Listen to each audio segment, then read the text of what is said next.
هنجيب كده ونلحم اهو سنة بسنة. السلام عليكم ورحمة الله تعالى وبركاته، في فيديو جديد نفيد بيه ونستفيد.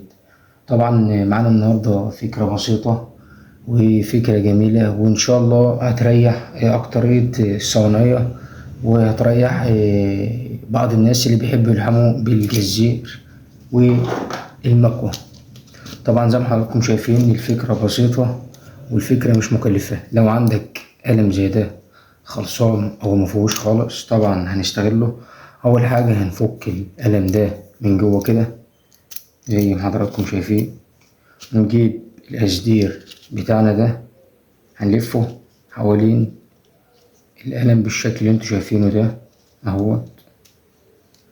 طبعا الفكرة دي جميلة والله ومريحة جدا، أنا نفسي يعني بستعملها بقالي شهر، وجميلة ومريحة ومش متعبة. هنلف الكوات زي ما حضراتكم شايفين كده وارجعه تاني اهوت. تمام اهوت. هنفضل نلف حوالين الأنبوبة الفاضية بتاعتنا ونرجع كده اهو.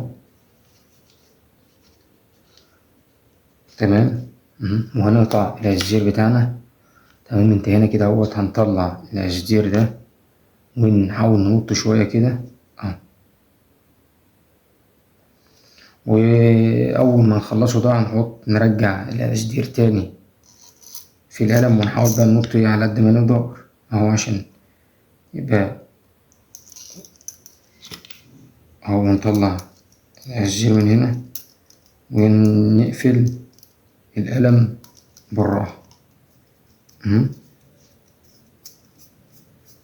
وبعد ما نخلص طبعا بيبقى ايه القصدير زي ما حضراتكم شايفين بيبقى مادد من القلم سنة بسنة كده.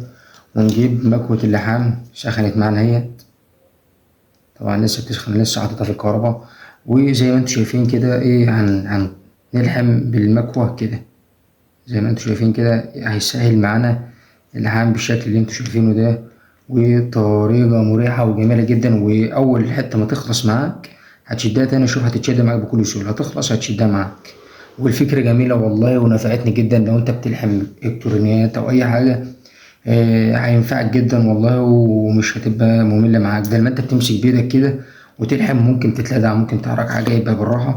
هنجيب كده ونلحم اهو سنة بسنة. خلاص كده طبعا زي ما انتوا شايفين اهو. هنخلص الحتة دي تخلص تشد غيرها، تخلص تشد غيرها. والفكرة بسيطة دي أنا نفسي بستعملها كده، فأنا حبيت إن أنا أشاركها معاكم.